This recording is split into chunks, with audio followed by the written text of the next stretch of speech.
I wanted to do a live stream on here. It's kind of a pop up, and I'm sure nobody's on here yet. So I'm getting ready here. So just bear with me here while I log into some stuff here and pull some stuff up so I can see a chat up here. If anybody decides to join in, says one's watching right now. So um, we're live. There's a lot of stuff that's happening in the Volkswagen world that I haven't talked about, things that are coming down the line that I haven't talked about, and also I'm kind of exploring I'm exploring the idea of one, having memberships, two, having podcasts. So um, YouTube is being very generous to me, and I'm earning some ad revenue and things of that nature. On the car sales business, of course, yep, it's the winter time, it's the slow months. Thank you, Steven. Thanks for watching, man. I love the fact that you're watching and you're tuned in. Um, I wanted to make sure I kind of put a face out there. And like I said, I'm going to test the waters of podcasts, I think. I don't know what I'll talk about. It doesn't have to be Volkswagen stuff is what I'm thinking. It's just stuff, man. I can talk about my Chiefs, and I know the entire world hates the Chiefs. It's weird. Don't get me started on that stuff, but hey, 2018 and 2020 Passat, hoping to get a cross sport soon. What model year are you looking to get, Steven? Just curious. So, hey, like we say, yeah, thank you. So I've got Mortal Kombat right here and a Pac-Man machine here to play like 14 different games each. That's pretty awesome. Looks like there's 8 people watching. Guys, chime in, tell me where you're at. I want to know where you guys are watching from, especially since I just kind of put this out there on Facebook and YouTube, and that was it. And it was literally like 3 hours ago. That wasn't anything else. I didn't make a video. I didn't warn anybody or anything.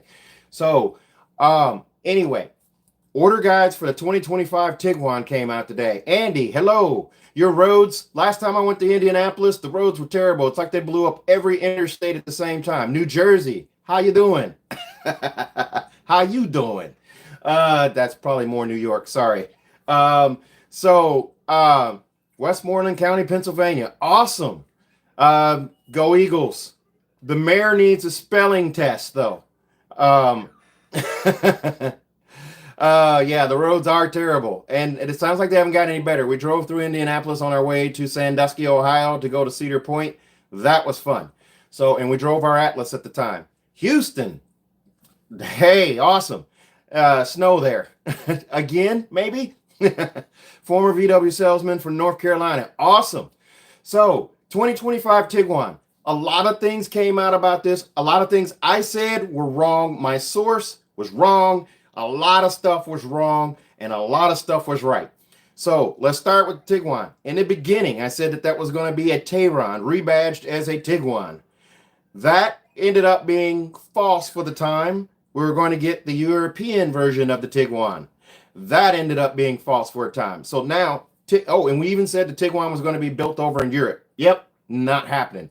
It's going to be built in Mexico, and we don't know anything about tariffs or anything of that nature yet, but we will get there eventually. But the 2025 Tiguan will be a rebadged Tayron, essentially. Volkswagen's not saying it that way. They're calling it the new Tiguan. I still know that, hey, this is based off the Tayron. It's a lot of Tayron features, a lot of Tayron stuff. It's a rebadged Tayron. So the order guides finally came out. They added 2 new colors for this car. A lot stayed the same. A lot of things that we said, well, we said a lot of stuff, and a lot of it didn't come to fruition. And my gut hunch absolutely played out. Volkswagen watered down a whole laundry list of stuff that this car was going to have that it doesn't have now. We said at one point, power folding mirrors were going to be standard throughout the lineup. Nope. Only the SEL-R-Line.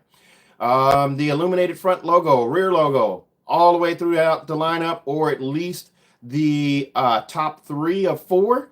Nope, that didn't happen either. SEL-R-Line gets the illuminated logo, front and back. Ambient lighting is coming to the entire lineup with the exception of the S, I believe.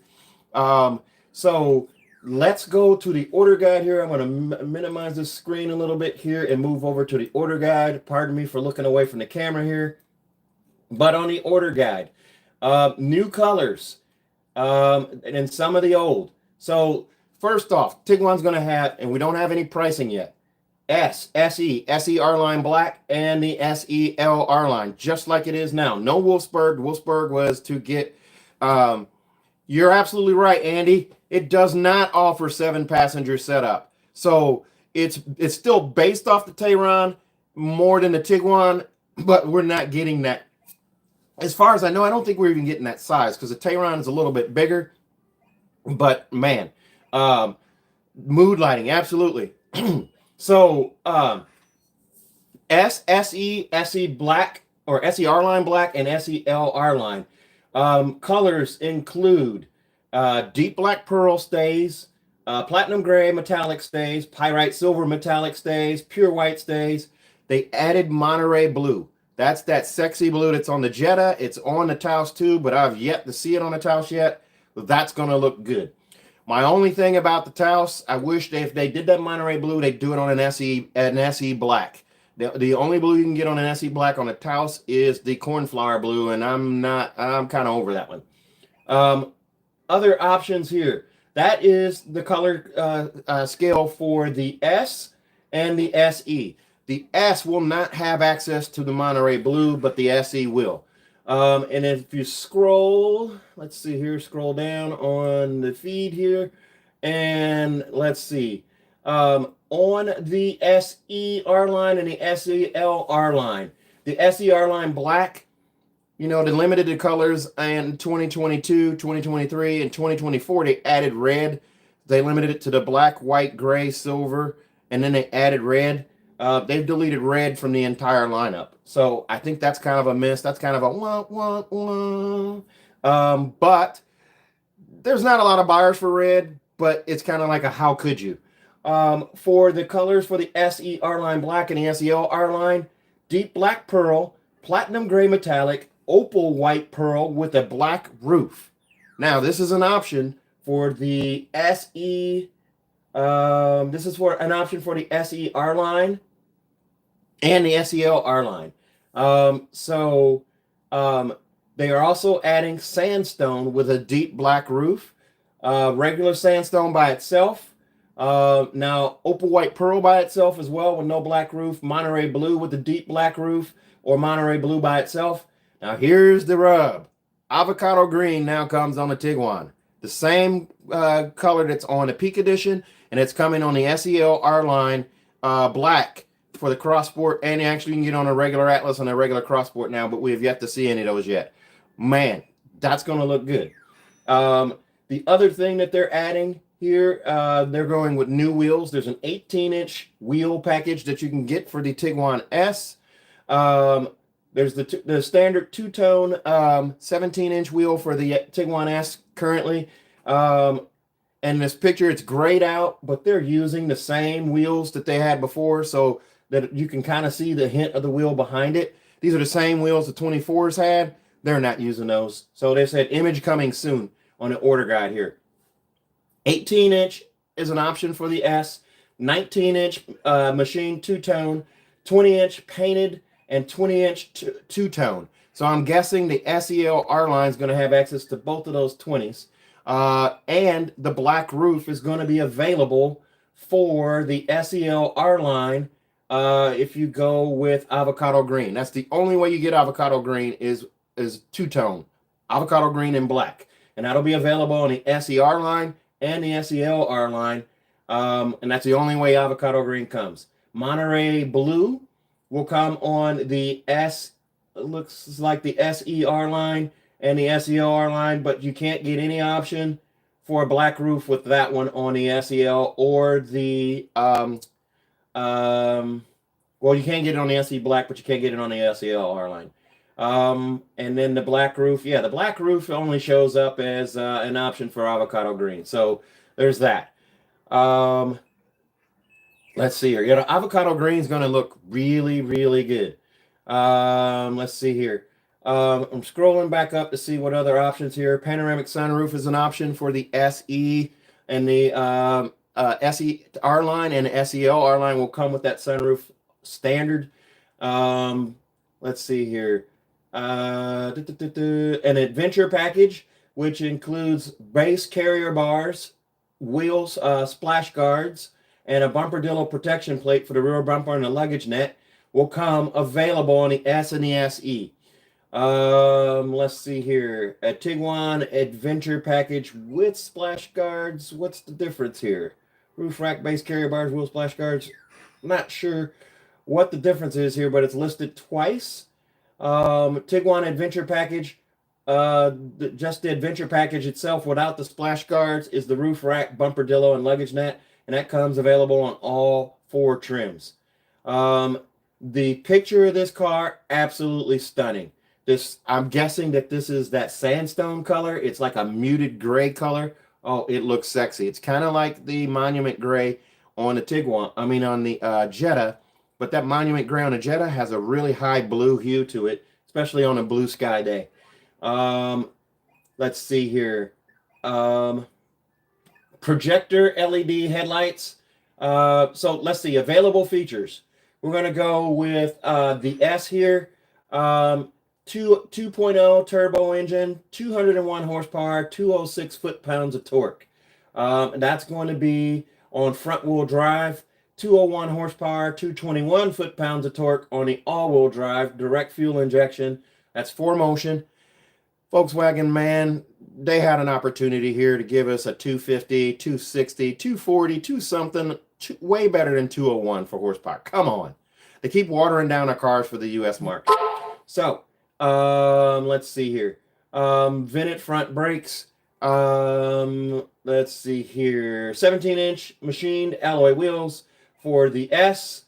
18-inch machined alloy wheels is an option for the S. 19-inch machined alloy wheels for the SE. And then 20-inch painted black wheels for the SEL-R-Line Black. 20-inch machined two-tone for the SEL-R-Line. I really doubt that they're keeping that wheel. So let's see. Absolutely, Andy, way more horsepower. They got to do that because the market's leaving them behind. The RAV4 is getting redone. Who else just came up with the CR-V got redone. I don't know what the horsepower is on the CR-V, but man, you have to compete or you have to blow them away. I mean, you really have to blow them out of the water nowadays because everybody's coming for you. It's going to be a sexy car, no doubt. It's going to sell a lot, no doubt, okay? But, man, the competition's going to run you by, and Americans care about horsepower. Americans care about leadfoots. They care about Hemis. They care about V8s. They care about V6s. They care about that stuff. So to cater to the U.S. market, we need more. We need more turbo, more horsepower. So let's see here. Next up is security wheel locks and dust caps. That's standard across the board. LED headlights with daytime running lights. Adaptive front steering is going to be on the SEL-R-Line. Poor weather lights for the SEL-R-Line. Projector LED, projector headlamps with signature DRLs.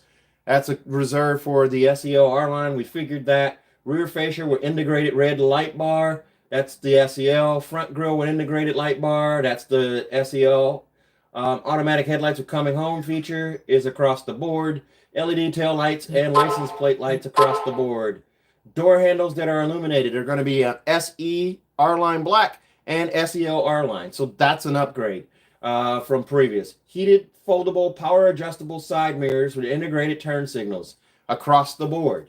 Gloss black side mirror caps regardless of exterior color on the SEL-R-Line. Silver anodized roof rails, that's going to come on the S and SE, of course. The SEL-R-Line is going to have black ones. The SEL-R-Line will have those silver ones as well. Panoramic sunroof, power tilted and sliding. That's going to be on an option on the SE. It'll be standard on the SE-R-Line and SEL-R-Line. Tinted glass across the board. Hockey stick accent in chrome above side windows on C-pillar. So not sure what that is. Hockey stick is what it says in quotations with accent and chrome above side doors and windows. I'm going to be going to the auto show this weekend, so maybe We can see what that looks like in that car. That's going to be not a production car, but that's going to be a prototype car. Hopefully it's unlocked and we can actually make a video of that one. So we'll be able to see what that looks like. Hockey stick accent in gloss black and above side windows and on C-pillar. That's going to come on the SEL-R-Line black. Body color upper bumpers and door handles. That's across the board. So the body color. Let's see here. R-Line grill, badging, intake, side sills, bumpers, exterior trim, and body colored lower cladding. SEL-R-Line and SEL-R-Line black. Black R-Line badging accents. So they're going to have blacked out stuff, kind of like the Taos does.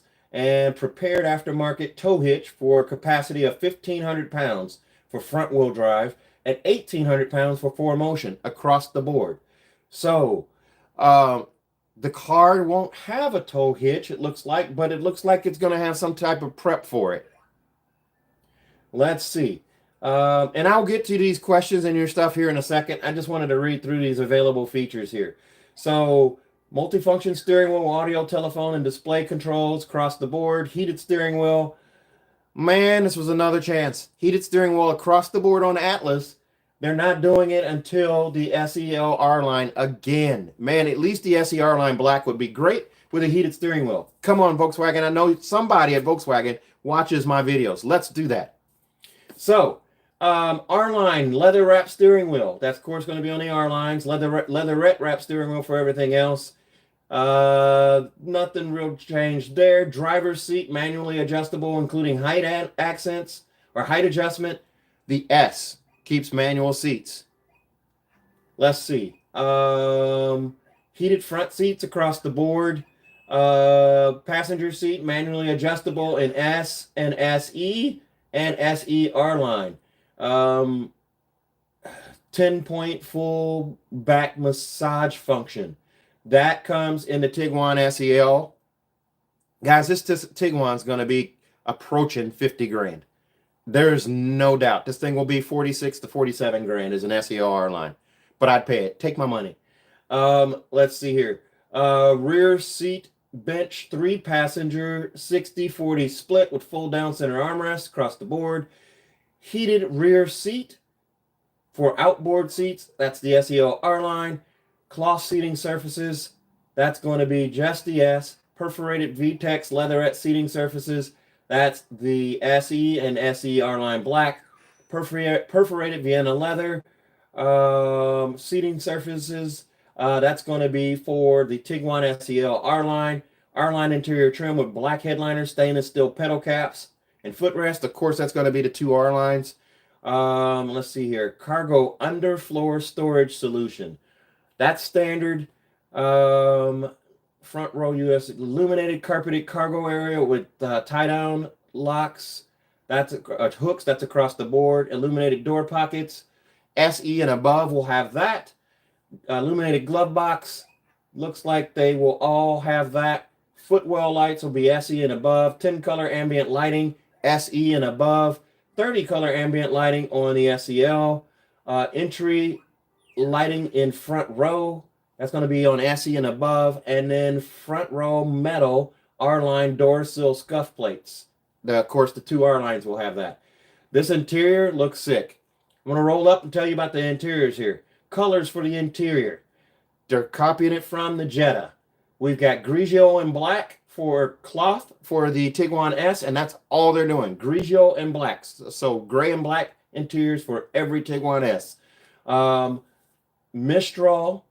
Remember Mistral from the Arteon? Grigio and black or crystal gray. Crystal gray is already in the Cross Sport. That's for the SE, and that's leatherette.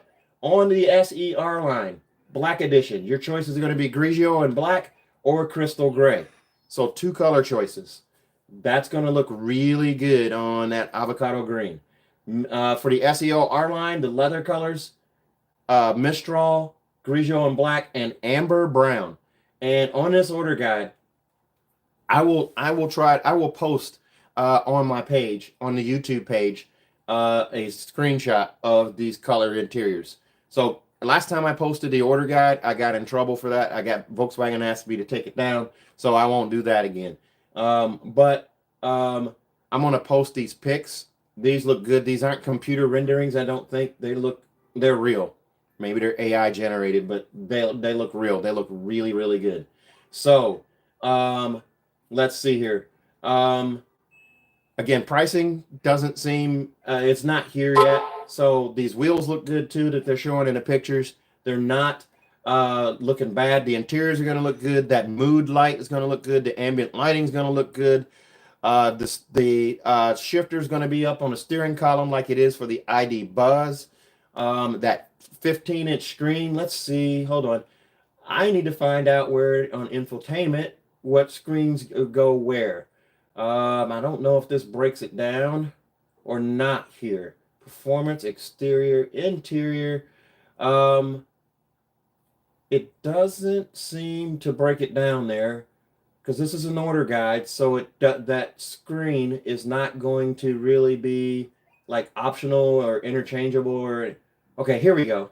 12.9-inch touchscreen multifunction center display with backlit sliders. You hear that? Backlit sliders.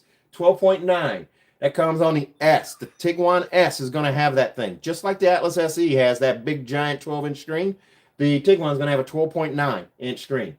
The Tiguan SE and SEL-R-Line are going to have the 12.9. The 15-inch screen is coming on the Tiguan SEL-R-Line. MIB4 composition media with AM, FM, WMA, and MP3 and FLAC player with USB. That's on everything except for the SEL. The SEL will have an MIB4 Discover Media touchscreen navigation, AM, FM, WMA player, USB. Man, you'll have all of that stuff. And Harman Kardon 12-speaker premium sound with amplifier. Sound system is going to be 6 speakers. 6 speakers in a center speaker, or 7 speakers total. Bluetooth connectivity for compatible devices. Sirius XM 360. Driver assistance. Here's the big one that people care about. Travel assist is still part of IQ Drive. Adaptive cruise control, lane assist, emergency assist, front assist, active side assist, and rear traffic alert is all part of IQ. That's standard on all of them. Rear view camera system, standard. Area view. Area view is showing up only on the SEL. Dang it, they should put that on the SEL-R-Line. SEL-R-Line Black doesn't get enough love. They should add 360 camera. They should add heated steering wheel to that one. You still get more buyers on that car. Park Assist Plus. This is different. Park Assist Plus is new. Parking, steering, speed, gear, and gear change assistant. That's all new. That's intriguing. But Park Assist Plus, I believe, is going to give you the capability to park your car outside of your car using your cell phone. I believe that's what that's all going to entail. So that's going to come on the SEL-R-Line. Park distance front and rear is going to be on, park distance front and rear is not on the SE. Oh, yes, it is. Okay. Park distance control is on every trim. Hill hold control is going to be on all trims. Hill descent control is going to be on 4Motion units only. Standard on the SEL-R-Line. TPMS monitoring system. Standard on all 4. Advanced airbag protection with 10 airbags. And okay, this says this is new. So it says includes rear sides, front center, and driver's knees. So I think they've done an airbag expansion to cover the entire cabin. Seatbelt tensioners, this is new. And outboard rear seating positions. Seatbelt reminder system. So this is the buckle up system that's in the Atlas that tells you when someone's not buckled in every seat. And on the ID Buzz, a cool feature about that is those seats are Bluetooth. So the rear seats or the middle seats in the ID Buzz are Bluetooth, and it communicates to a module up front to tell you if someone's not buckled in those seats. I'm presuming they're probably expanding that into the Tiguan's as well. Push button start is standard across the board. Let's see here. Keyless entry all across the board. Head-up display. Yes, SEL-R-Line gets it. SEL-R-Line Black gets head-up display along with SEL-R-Line. So head-up display will come on 2 trims for 2025. Let's see here. Power door locks, digital cockpit pro, 10.25 digital display, standard in all trims. Remote engine start, that's SE and above.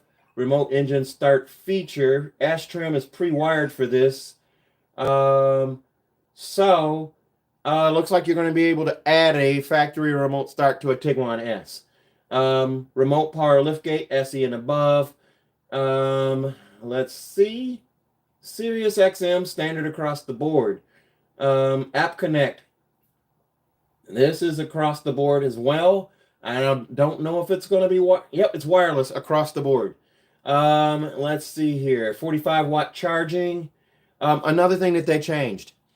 The pre-production Tiguan showed 2 side-by-side wireless chargers. They got rid of that. They're back to 1. Let's see here. Frameless auto-dimming rearview mirror. That's on the on the 2 R-Lines. Second row air vents, standard across the board. Heated front washer nozzles, that's across the board. Climacoat, heat insulated, and sound insulated front windshield. That's different. That's on the SEL-R-Line. So that's on the top of the line one. Rear view camera washer system stayed. Let's see here. Space saving, emergency spare tire. That's not changed. Judging by the pictures here, you're getting that wood grain texture that you get in the ID Buzz and the Tiguan too. Same across there, but that little knob for the mood, the volume, and all that stuff in the middle, that's going to be pretty cool. I hope to see that this weekend and be able to get a good video of that. Okay, so enough of me gabbing about that. I'm going to go back to the screen here and answer your questions here. Sorry about that. I just kind of had to focus on that. So pardon me if I go back up here. Okay, so let's see here. Fritz, hello there. How are you? And then let's see here. I'm not sure what you meant about like an electric there, Steven. How much? Oh, wait. How much is a fully loaded Tiguan new, the pre-orderable one? Well, we don't have pricing yet, and even if I ordered one, we wouldn't be able to price it out yet, because they just won't do that. Let's see here. Let's see. Steven mentioned the mood settings. Yep, we have that. Avocado green is going to be pretty sharp. Can't wait for the T-Rock. Hamza, where are you? Because if you're in the U.S., there's no news of that coming to the States. Let's see. Glad they bumped the horsepower. There should be 250 option when we talked about that. Yeah, they need to change that game a little bit. If you like the Passat, I prefer to go with the Arteon. They stopped making the Arteon too. Let's see here. I have a 24 Atlas SE. How do you end the call when connected to the car? I tried the OK button on the right side of the steering wheel, but it didn't work. From what I know about the 24s and kind of my Golf R and 22 has a similar operating system for that. John Nagaptis, if you're still with us. When you're in that App Connect screen, whether you're using Android Auto or Apple CarPlay, I know for Android Auto, there's a little oval at the top that shows a phone receiver on the screen. Tap that. That brings up the option for the red hang up symbol. Tap that and you can hang up your call when you're running Android or Apple or Android Auto. It shows up there. I don't know how it works for Apple CarPlay, but I imagine it works close to the same, where you can actually end that call there. I'll kind of play around and see if I can find something else, but that's how I think it does now. I visited Europe, man, the Tiguan's and the T-Rock just blow me away. Yeah, so the T-Rock was a car that I thought was coming to the States, and then they gave us the Taos. Boo! Don't get me wrong, the new Taos is sharp. That's a badass car. It's much better than the first iteration of the Taos. The first one wasn't bad. The second one, definitely better. Let's see here. So let's see here. How you should see a Touareg R-Line, man. Europe, they are lucky. Yes, Touareg should be in the States too. They took that one away and replaced it with an Atlas. Not an adequate replacement. Crossport, it's about a 50 to 55% replacement for the Touareg, but not the same. The American market, they don't understand. I'll circle back to that there's a lot of ideas I have about the American market. But Volkswagen's not going to ever listen to me or ask my opinion. I just have an opinion. Um, let's see here. Did they redo the Atlas now? Steven, I'm not sure what you're referring to because they just did in 2024. So they threw a grenade in and shut the door, blew it all up. All new interiors, all new touchscreen, all new operating system. And by the way, that touchscreen, anybody out there asking a question about the radio and the screen and the purple fuzzies and this purple screen of death, there's a software update for that now. Go to your dealer and get that done. It fixes it. You don't need a screen replacement. Before they were saying there was a screen replacement, don't need to do that. Let's see here. Do you think they're gonna jump more than 10,000? No, $4,000. The Tiguan, every trim I think would probably go up $4,000. I can't really speak for the Tiguan S, but that SEL-R-Line, I don't see that staying at 41.9, 42 anything, 43 anything. It's going to start with a 44, possibly a 45. Let's see. Is it common for the Atlas to have squeaky brakes? Short answer, yes. It's not a Volkswagen issue. It's the brake manufacturer issue. It's the brake product that they use. Now, I've heard that in 2024, the end of 2024 going into 25, they were trying to source out a different brake or a different supplier, but it is the material that they use for the brakes that cause the squeaking. Usually, if you take your car in and for the squeaky brakes, and the American mind is squeaky brakes means grinding rotors are next, brake pads are shot, need new brakes. Not the case with the Atlas. It's the material that they're using. I think it's a ceramic brake that they're using. There have been people who brought it in, and then they leave mad because the service department says their brakes are normal, they're totally fine, there's nothing wrong with them. And there are people who are embarrassed by squeaky brakes. I get it. There's nothing Volkswagen can really do about it unless I find another manufacturer to make the brake pads for them that fit their wheels and fit their operating systems for the car. So it's a little more drawn out. It's not an easy fix, but I'm sure they're probably working on it or doing something to address it. Let's see here. Again, I'm not sure what you're doing what you're referring to there, Steven. 2026, there will be an all-new Atlas redo. We don't know what that translation means. If it's a 2026 model year that the Atlas gets redone, or if it's a 2026 refresh or redo, not a refresh, because what they just did in 24 is a refresh. They're going to do a whole new redesign of the Atlas in 2026 as a 2027. Don't know which way that goes, but usually Volkswagen goes at least 2 years after a refresh. If you remember, the Tiguan was refreshed in 2022. So 2022, 2023, 2024 were all the same iteration of the Tiguan. So logically, it sounds like in 2026, they will be rolling out a 2027 Atlas that's totally redesigned. There's already, not cheat sheets, excuse me, sneak peeks at the cloaked ones testing in Europe. And I'm going to need to take some water, guys. Give me a second here. So, let's see here. Build date for R-Line Tiguan. That, my friend, is a trick question, and I think you know it. Build date for the Tiguan itself. Let me minimize this for a second here and go back to my, hold on.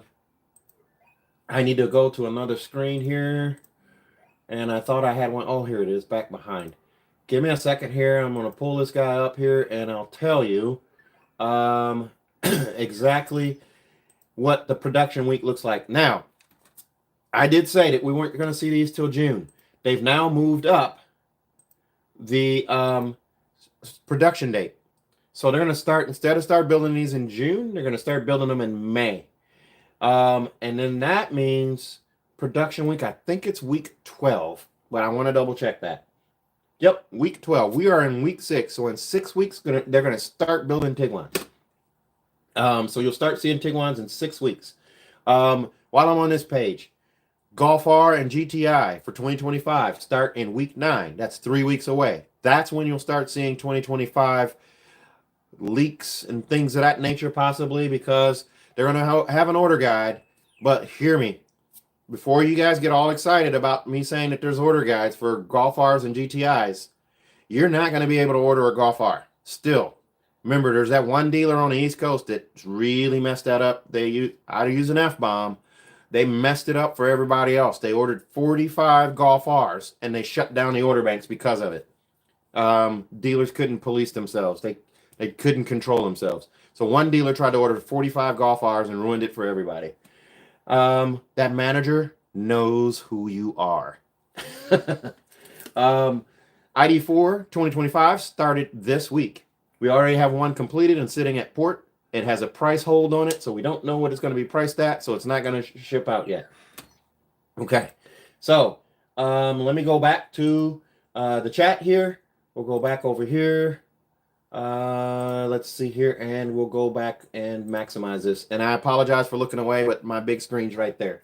Okay, so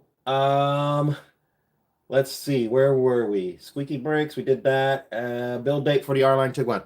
Okay, so the other half of your question about the build date for the Tiguan on Gary Dobson. Typically Volkswagen does this. They'll start building a certain trim and just dole them out or whatever. We may not see the R-Line Black or the SEL-R-Line initially. They're just going to fill us up with Tiguan S and Tiguan SE and just a ton of them. And then those will start showing up. Kind of like they build a Jetta. They build a Jetta, they build the S, the SE, and some SELs, and then later the GLIs come out. But this model year, 2025, the GLIs came right out of the chute with the Jettas. Actually, they introduced the GLI first, so that was different. So that was Volkswagen pulling a curveball. So May, June, we think we'll probably start seeing R-Lines in June, maybe going into July. Let's see here. Different than the one with the colors on the name badge on passenger dash. I think the name badge and all that is going to come on both R-Lines. Don't know for sure. And it didn't really spell it out in the order guide. My sister has a Jetta. I'm trying to get her to get the new Tiguan. That's a good move. This Tiguan, when people see it, is going to be a hot seller. Now, the new administration may have something to say about that. I don't really believe that we're going to get slapped with a bunch of tariffs on Mexican-built cars for Volkswagen. I think it's a ploy to get everybody to the bargaining table, and they'll work something out, and they'll give people time to do it. However, I think there's going to be a lot of changes for Volkswagen coming in a very short amount of time. Let's see here. It's adorable. I missed the Touareg. I would buy that thing. Yes, the U.S. market needs a Touareg. Let's see here. Stay hydrated. Yep. Let's see here. SEL-R-Line fully loaded come through. Yep, it does. Atlas Cross Sport refresh in 2026 too, or just the big boy? I would presume that both of them are going to get a redesign in 2026. And like I said, my mind thinks that means that 2026 they get the redesign as a 2027 model. So that makes me think that maybe if there's a 26, it's going to be a short run, and they're going to come out with 27s halfway through that year, or maybe a third of the way through that year. Volkswagen does crazy stuff. Because you remember, if you look at the history of the Atlas, came out in 2017 as a 2018. So that was a model year and a half, essentially. 19s were fine. 20s came out, and they were a short run. They only built 6,000 of them. Then the 21s came out. Because here's the reason for that. So 2020 Atlas. If you got one of the 2020 Atlases, consider yourself lucky. They only built 6,000 of them. My dealership got 2. We dealer traded for 2. That was it. Because at the same time in 2020, when the Atlas was out, it was still the blocky front end with the V6 and a 235 horsepower turbo with the little smiley face or the little eyelid kind of DRLs that were fixed. The Crossport debuted in 2020. In fact, the Crossport, the reveal and the big factory press event and all that stuff happened the week before lockdowns or the week of lockdowns during COVID. So it got buried. I mean, literally. They went through with it. There was big fanfare. There was reporters and everything there. But the big story was this disease or virus that was taking over the planet and killing people everywhere. So nothing really happened with that. But if you remember, the 2020 Crossport has the same jawline and front end as the 2021 Atlas and newer up until 2023. So that jawline made the Atlas longer by 3 inches, and they were building it on the same line as a 2020 Atlas. So it didn't make sense to build 2 different versions of a car on the same model line. So when the 2020 Crossport came out, they rolled out the 21 Atlas. So it was a 2020 Crossport rolling off the same line as the 21 Atlas, which kind of sounds weird, but that's what they were doing. Then that's when they came out with the 21.5 Atlas that came out with the upgraded radio. And in 2022 and 2023, there weren't really changes, but those were the years of the deletes. So if you guys got a 2022 or 2023 and had deleted items, man, get out, get you a new one that has everything and nothing missing. So let's see here. Simply content. I want to lease a 2025 Atlas Crossport SEL-R-Line Black Edition. Just need to figure out what exterior to go with it. Wow. I don't envy you, because every color in the rainbow, every color in the lineup is available for that. But that's exactly what Volkswagen needed to do, because the problem with the SEL-R-Line Black Edition on the Tiguan, 4 colors. They should have went through the whole lineup. Same with the SEL-R-Line Black Edition on the Atlas before. So it's definitely something that need to happen. But think about it. You got so many colors to choose from. Aurora Red, Opal White, Monterey Blue, or not Monterey Blue, I'm sorry, a Mountain Lake Blue, Kingfisher Blue, Silver Mist, Deep Black Pearl, Platinum Gray, Pure Gray. I mean, and Avocado Green. Avocado Green on an Atlas Crossport. Man, whoever gets that car, that's sick. That is a sick color combination. That's going to look the best. Backed up by Mountain Lake Blue. And then I think I think the red might come in third. And then the rest will just kind of fall in behind that. Because the 2023, my wife has a 2023 SEL-R-Line Black Edition. We had to order it, but it's tourmaline blue. That car hits different. I'm telling you what, they should have never got rid of tourmaline blue, but they did. That car hits different. That's on another level. And we initially ordered it as a pure gray one, and we switched it to tourmaline blue. Absolutely glad we did. Her car is badass looking. We will definitely keep that car even after the lease. So that was definitely a win. Perry and Jessica, hello, my Golf R twins out in California. Winchester, California. How are you guys? Loving those Golf R's. They got 2. You guys don't know the story on these guys. They bought 2. Rock Chalk Jayhawk. Oh, hey, Simply Content. Where are you? Man, that's awesome. They bought 2 Golf R's from me, and they drove 1,800 miles one way to get them from me. Both times. They both have black ones. So very nice. They have 1 manual and 1 DSG. Telling you what, great people. Oh, and Jessica makes a mean carrot cake. Mean carrot cake. Jessica, if you ever want to send me one, UPS, mail, FedEx, whatever it takes, I'm ready. Hands out. So, from Kansas originally, lifelong fan. So, where are you now? I went to KU. We used to sneak in for the games. I used to work for Pizza Hut when I was on campus, and we sold pizza by the slice, and we go in and set up and sneak in the student section, and especially when they camp out for like the Duke games. Oh, great times. Remember that, man. So, once a KU fan, always a KU fan. Rock Chalk, and you guys see back there, Chiefs. Louisville. Hey, here I even said it right. I lived in Lexington, Kentucky for 5 years. So we knew how to say Louisville. And Versailles and Athens, Boonesboro. Yep. Kentucky for 3 years. We actually sold, I had a sub restaurant, and we sold subs in Lexington in Rupp Arena. We were selling subs in the arena. That was pretty cool too.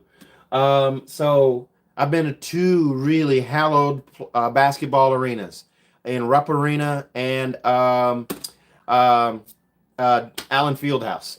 So, and sports even, I'm old and I have a story that was written about a sign that I held when the Final Four was in Minneapolis. I had a sign that said weather forecast for Minneapolis, foggy, Phogggy for Fog Allen. And they wrote about it in Sports Illustrated. And that, I wish I kept that article. Oh man, it wouldn't be worth anything to anybody but me, but man, that was cool. A lot of good times there. So let's see here. Oh, carrot cake. Yeah, I'm down. I'm definitely down. So, what other questions you guys got? And it doesn't even have to be Volkswagen topic. Yes, I am on TikTok. Yes. So, no, I'm not live on TikTok. No, just on here. I haven't messed with that yet. I don't know. That's a different animal. We'll have to see. I might consider that, but I need to get some follows. I need to get some subscribers. So anybody that's watching, man, make sure you subscribe and like the channel. Subscribe, just like videos, help the algorithm. Send them to your friends. I mean, I have how-to videos. My how-to videos do the best. If you guys have questions or have a request for something I need to make a video, just put it down in the comments there. You know what? I think I'm going to try it. I will probably try a TikTok live. I just never did that. Thank you. I appreciate it.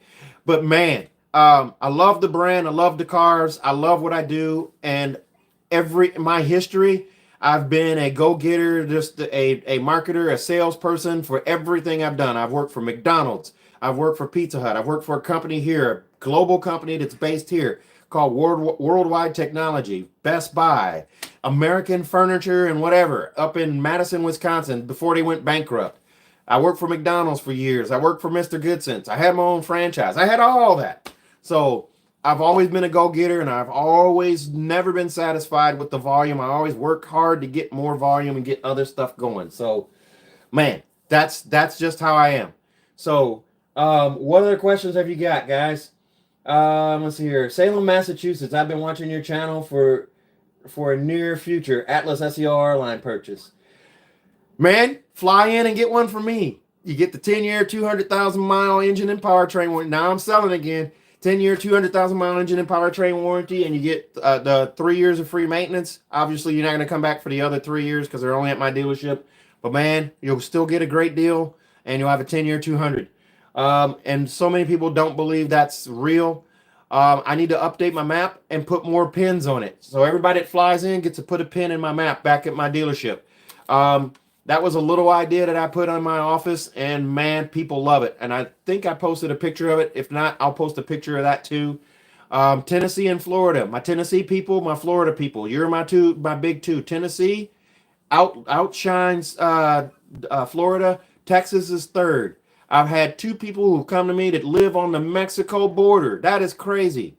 So let's see here. Hey, Reese, I spoke to you last year trying to get an Arteon from you guys. I ended up getting it from your competitors. Sadly, I'm not a fan of this dealer at all, but they just gave me a better deal. Yeah, the Arteon, I think I might remember that. The Arteon, the picking was getting pretty slim, and dealer trading for that car didn't make sense, especially when we were given, I think at the time we might have been given 10 grand off. That's just not a car that anybody's interested in dealer trading for, and then discounted at 10 grand because you're losing it in the shorts. And everybody knew the car was ending, so that was just kind of a tricky scenario. But I'm glad you got what you wanted. You can still come service it at our dealership. We'll still do that for you. It's not a big deal. Let's see here. Florida to New Jersey. Now, I'm not in Florida. I'm in Missouri. If you're thinking I'm in St. Petersburg, Florida, no, I'm in St. Peters, Missouri. I've had two people fly in from New York. One came in from the Bronx and one came in from New York City. Flew in, picked them up. They drove it back home. Dude made it home in 21 and a half hours. That dude was booking it. No sleep till Brooklyn. I mean, seriously. I should post his story and put no sleep till Brooklyn on it. Let's see here. So cool to see you on here. All right, so your name is your stuff is spelled out. As best I can tell, I can't tell if that's European. I can't tell if that's Russian or what that is. Type out what your name is here, what that looks like. Because it's hieroglyphics to me. I don't know that. Let's see here. Yeah, you got it for 36. You got it for a steal. Let's see here. Serbian alphabet. Ah, Serbia. Okay. Just a question, because my wife asked me what's going on in Serbia. What are they protesting? If you can tell me just briefly. I'm not trying to get political or anything, but I know there's a bunch of protests and things going on. Because I briefly Googled it, but I didn't understand what was going on. I can ship, but my dealership, Steven, I'm talking to you. I can ship, but my dealership does require you to sign in person. How that plays out is you can fly in, I'll pick you up at the airport, you sign all your documents and do all your financing or whatever it is that you're doing, wiring money, however you're doing it. I can take you back to the airport, you can fly home, we can ship the car. Now, obviously, we're not participating in the shipping, that's on you, but the savings you have on the car might offset the shipping. Pretty good. Let's see here. Hello from Milwaukee, Wisconsin. Shout out to your American of Madison history. Yep. That was a long time ago. And we had 4 stores down here, and I worked in the warehouse. So I worked for the warehouse there, and let's see, they had a store in Brown Deer, Madison, Peoria, Pewaukee, Waukesha. I'm trying to remember where else they were, but they were all up there, and they all had the accent, don't you know? The Northerners. And I used to have one because I grew up in Detroit, lived there till 79. Oh, I'm old. Yeah, and I had the hard R in everything I talked about, and I got they teased the R out of me. I'm telling you what, and everything was pop. And when I moved to Kansas City, everything was pop. Living in St. Louis, it's soda, and they will fight you to the death here about calling it soda and not pop. Same thing happens when you move to Kentucky. You will get in a knife fight if you say Louisville and not Louisville. You will get in a knife fight, believe me. Let's see. Yeah, you live near the Brown. They had cool stuff, but coming from working at Best Buy, I had worked at Best Buy before them and after them. It was just a weird dynamic. The family dynamic was kind of weird. They were a very small town, and they could have done things a lot better, and it probably would have helped them in the long run. Let's see here. Just want the justice for the deceased and end the corruption. Oh boy, yeah, that seems to be pretty prevalent everywhere. I'm not going to go into politics, but man, I feel for you, and we hope you guys get the resolution that you're looking for. Let's see. Is it easy to lease with even though I'm in Kentucky? Yeah, it is. It is easy to lease with me because you're going to have a Kentucky lease. So what I mean by that is your sales tax, if you do personal property tax. In Missouri, they do personal property tax when you lease a car. If you have that set up in Kentucky as well. Now, I don't remember that because I never leased a car when I lived in Kentucky, let alone buy it. I didn't even buy a car while we're in Kentucky. We were only there 5 years, and I had already had a car, and we had just had our kids, so money was really tight. So your taxes are going to be what you pay, even if you bought it from your dealership in Louisville there. I think it's Bachman. I think there might be Bachman or something there. And then there's Don Jacobs, I think, is another one. So the leasing would be the same. It's just what we discount the car, whatever you negotiate for the car itself, would be the linchpin there, or just the hinge pin, or whatever you want to call it. Still first month's payment due at signing. You're going to pay your local tax. So if you're in Louisville, it'll be your city, state, and local tax, or county tax, I should say. Or do they do counties? Commonwealth. Kentucky's a Commonwealth, so you do your Commonwealth tax, your county, and then your city. Let's see. What other questions do people have there? I got 16 people watching. Man, throw out a question. Ask me about the Chiefs. Ask me about the Eagles. Ask me about the Super Bowl. Ask me about this studio that I've been building for 3 years. Okay, 2 years. But I'm taking my sweet ass time. I know it. I hung a TV back here. You can see that right there. That's my 65-inch TV. The little electric piano down there. Got my Pac-Man machine right here. And also my Mortal Kombat machine. That's a new one. Any update on when VW will fix the Apple CarPlay connection with my 22? I'm not familiar with what that is because I'm not attached to the service side. I don't really have customers reaching out to me about that, but I have heard something about it. Is it a wireless connection? Okay, wait. Your Waze app shows you in a lake.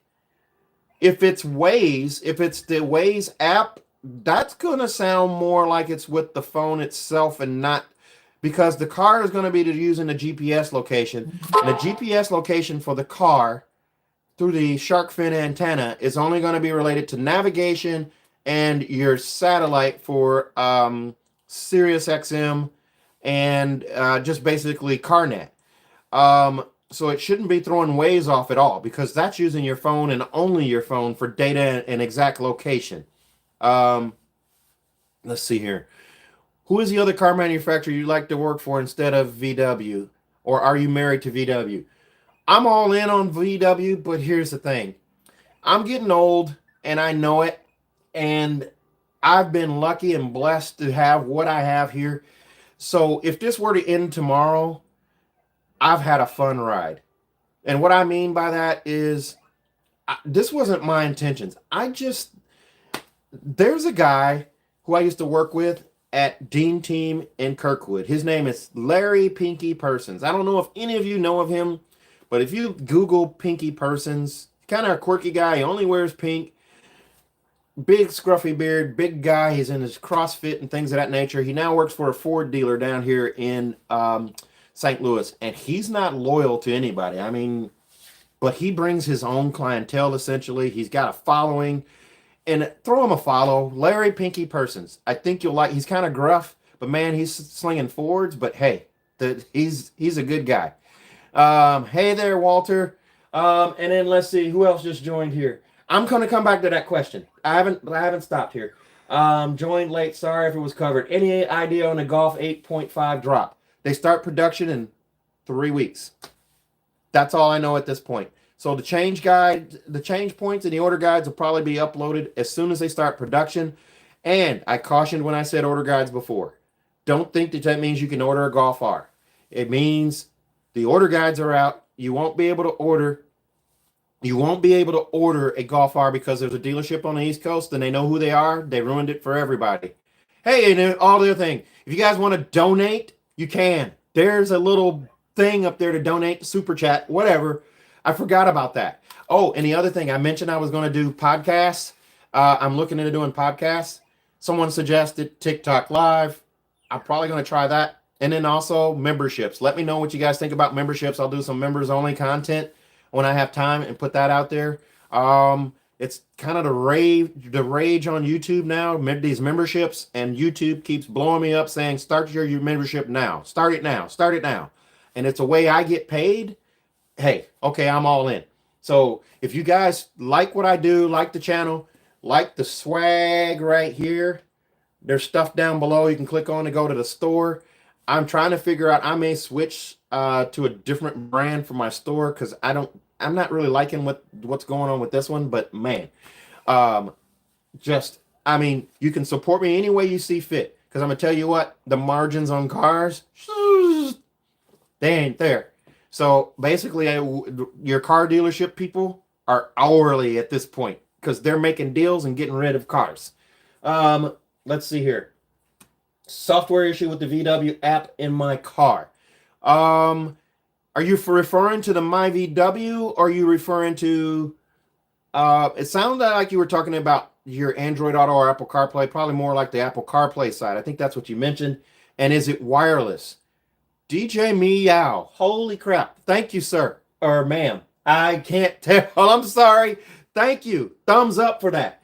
Throw in a comment there, too. Let's see here. I watched your video on how to reset my AB console, and it worked. You're amazing and saved me hours at the dealership. But now it's doing it again with me amending Waze, Apple Maps, and VW GPS.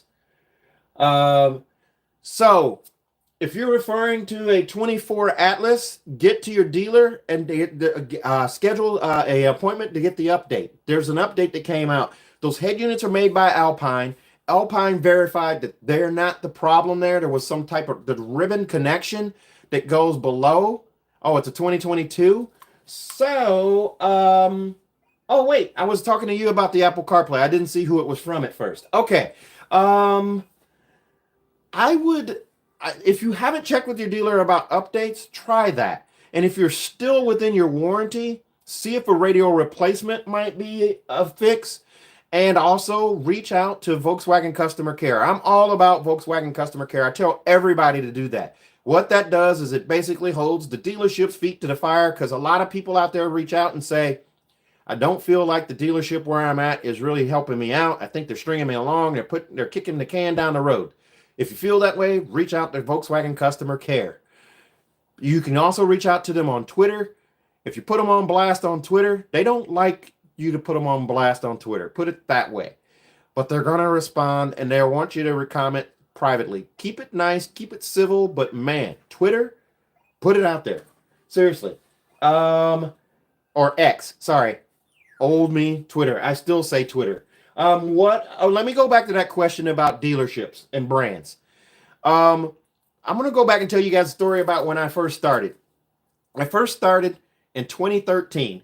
I was working at Best Buy, and the whole reason I was working at Best Buy is because I just got out of bankruptcy for the restaurant I had. Didn't go so great. I mean, I was an all-star. We had the top sales. We were always a top 10 store, but the more money I made in that store, the more money it cost me, and I couldn't just keep it going. And I almost lost my marriage over that, and it was like, my marriage is way more important than this. So we got out. So it just wasn't worth it anymore. But when I came back, I had a history with American and Best Buy. I went back to work for Best Buy. It was an hourly gig, didn't pay that great, but I was working my butt off. And I was working at one point, I worked 3 jobs. I was a forklift operator. I was working there, and I was working at American, and I was working for a company called KOSS, KOSS, a returns processing center. Yes, God is always on your side. God has definitely helped us on the path we're on now. I'm going to tell you what. But I purposely picked a Best Buy store that was not by my house. I lived in an area that's typically blue collar, very blue collar, by the airport in St. Louis, industrial parks. There's actually a Superfund dump site by our house and all of that stuff. Nuclear waste on fire. There's all kinds of crazy stuff to that story. I'll tell those stories someday, and I'll do that in a podcast. But anyway, I purposely picked this store because it was in a wealthy area with an executive airport, and it's a well-to-do area around it. It's where people go to shop, go to eat, and everything else. I knew that if I put myself in that position, I would rub elbows with somebody somewhere that might notice my work ethic, and might be interested in hiring me for something. And it freaking worked. It took a year. It took 2 years, but it happened. The owner of that dealership came in to buy an HDMI splitter, and I didn't even interact with him. He saw me interacting with someone, and I wasn't a supervisor, but I've got management skills and management background, worked in a restaurant business for 28 years, owned my own restaurant. So I was just doing me. Guy comes over, introduces himself, and says, hey, I'm Bill Dean. I own this dealership. If you're ever interested in being in a car business, I am interested in possibly hiring you. Here's my card. He just handed me my card, unsolicited. Then what's crazy about that is I had just interviewed at Bommarito, the other store up in, it's in North County, which is in that area by the airport, by the Superfund site, blue collar versus St. Peter's. It's still blue collar, but it's more white collar and becoming a growing area for wealth. It's not there yet. It's not Chesterfield or anything like that, but it's up and coming. So when I interviewed there, I got hired that day at 3 places because I called Bill Dean He wanted to hire me. I got hired at another place called, or everybody's heard of it, Aflac Insurance. But they wanted to do cold calling and door-to-door stuff. I'm out on that. Didn't do that. So I ended up going to work for Bill Dean. But that same day he came in, his IT guy came in and said, "Hey, Bill Dean, I just met him going out the door. He said I had to come meet you." And he gave me his card. So I had 2 cards from these people, and I thought, this might mean something. So I got hired by Bomarito Honda as a BDC agent, Aflac as a field rep, and Dean Team as a salesperson, all in the same day. One day. Crazy. And when I was going to Best Buy, it's a 2-hour bus ride because we were sharing one car. I had a newborn kid. It was me and my wife and a newborn kid. Well, at this point, she was 6 months old when we moved back and had no money. Pennies to our name. That's it. Had to file bankruptcy, and we were living with family. So we were filling a 3-bedroom house with us, the 3 of us, and them with their 3 kids at the time. So yeah, it was really lean times. So anyway, fast forward to now, this is where I'm at, and I was pissed that I got hired at a Volkswagen dealer. I thought I was going to work at a Honda dealer when I was applying for these places. And man, I was so mad. I didn't want to sell Beetles. That's all I knew. And they made me, at that Dean Team dealership, they made me drive every single car to make sure I knew what each car did, the buttons, how it drove, how it felt, and all the other things that it did. And every car I got out of, I said, okay, that was my favorite car. I think the first car I drove was a Jetta. Second car I drove was probably a GTI. Third car I drove was a Beetle convertible. I thought I was going to lose my man card for driving that car, but once I drove it, forgot all about that. It was a 2016 blue Beetle. I think it was Reese blue with black top on it. That thing was fast. Actually, it might have been an R-Line because it had the 2.0 motor in it, and that thing was zippy, and I was in love. I kept saying that's my favorite car after every car. So let's see here. I'm going to go back to these questions here because I kind of rambled there for a minute. Let's see here. DJ Meow, thank you very much, though. Thank you very much. Let's see here. What car did you have back then? Let's see here. I worked for Aflac for 6 months in Florida and I quit. DJ Meow, that's awesome. Okay, so story here. I got hired. I did all the paperwork and did all of the stuff, right? First day on the job, you had to wear a suit. There's this website called Glassdoor, and I checked them out on Glassdoor, and it taught me so much. And it's like Google for businesses. And what it does is it tells you the pros and cons about this job and that job. And I was so amazed by this thing. And it said that you had to buy your own leads. You were using old and outdated computers. What else did it say? Something about cold calling and all of this stuff and how they didn't have much of a tolerance for stuff. You sell all of your family members and then you're done and all this stuff. And I was like, oh, hell no. This sounds, And the first day I was supposed to start, they promised me, they said, there's no cold calling or anything else. I show up in a 3-piece suit and the rest of the team's there and they come in and they go, where are we headed today? Oh, we're going to go out to Chesterfield Valley and we're going to hit these businesses here. That sounds like cold calling. I did not return. I was finishing up my paperwork that day. I did not come back. I was not interested. Done. Gone. Just like that. So that was it. I knew that wasn't going to work.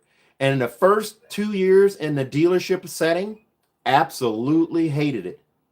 Hated it because I wasn't making much commission. I hated being lied to. Every customer lies to you. Every single customer. And I tell you what, car salesmen get a bad rep. And there's a lot of them out there. And there were some that I worked with at that Dean Team. There's some everywhere. But you can sniff them out. But the customer treats every single one of them like they're crooks. Every single one of them, including me. So these videos, this live chat, all this stuff I do actually softens the blow for me and gets me customers because they see my personality, they see my passion, they see how I talk, they see how I interact, they see that. And when I do these videos, I don't think you can control it, but they say stuff about me, characteristics about me come out in the video. So I'm blessed with that. I'll take that. I'll take that all day. So that's helped me a lot. Let's see here. Let's see here. God is always on your side. Were you were a restaurateur before you got into working at VW? Not necessarily a restaurateur. If you want to call it, it was all fast food. Let's see. So I worked for McDonald's for like 12 years. No, it was 9 years, kind of off and on when I went to college. I also worked for Pizza Hut. Pizza Hut and McDonald's, those two, I learned so much with those. McDonald's was like the Army. When you went to McDonald's way back when I went to, we're talking the 80s, I even lied on my birth certificate, changed my birth certificate. Back then, you could actually alter a birth certificate. My foster parents altered my birth certificate so I could start working at 15. Yeah, let that sink in. That ain't happening today. Ain't no 15-year-old out there saying, I want a job. Doesn't happen. So I lied on my birth certificate so I could work at 15. So I worked at McDonald's. I learned a lot of stuff. I also got a lot of life lessons. I learned a lot about prejudice versus racism. I learned business, marketing, customer service. I learned everything. Everything that I am now came from all of that. I worked at Pizza Hut, and Pizza Hut had this new concept coming out. It was when I started with Pizza Hut, it was when they only had what they called red roofs, which are sit-down restaurants, the old school Pizza Hut that I wish they would bring back. Oh my God, how many people out there used to go to Pizza Hut in their town or city where you sat down, got the pitcher of Pepsi, they came out to the table with the pan pizza and a spatula on a little cork board. I want those days back. I'm sorry, I am geeked out now. That's awesome. But anyway, they came out with this delivery concept, and they started out in Kansas City as a test. And they opened these little delivery units all over town, and I was in one. And I'm gonna tell you what, I cut my marketing teeth on that. It earned me a store. It earned me a store what I did for Pizza Hut. My God, I doubled and tripled the volume of 3 different stores. When I say doubled and tripled, I mean I doubled and tripled in Kansas City.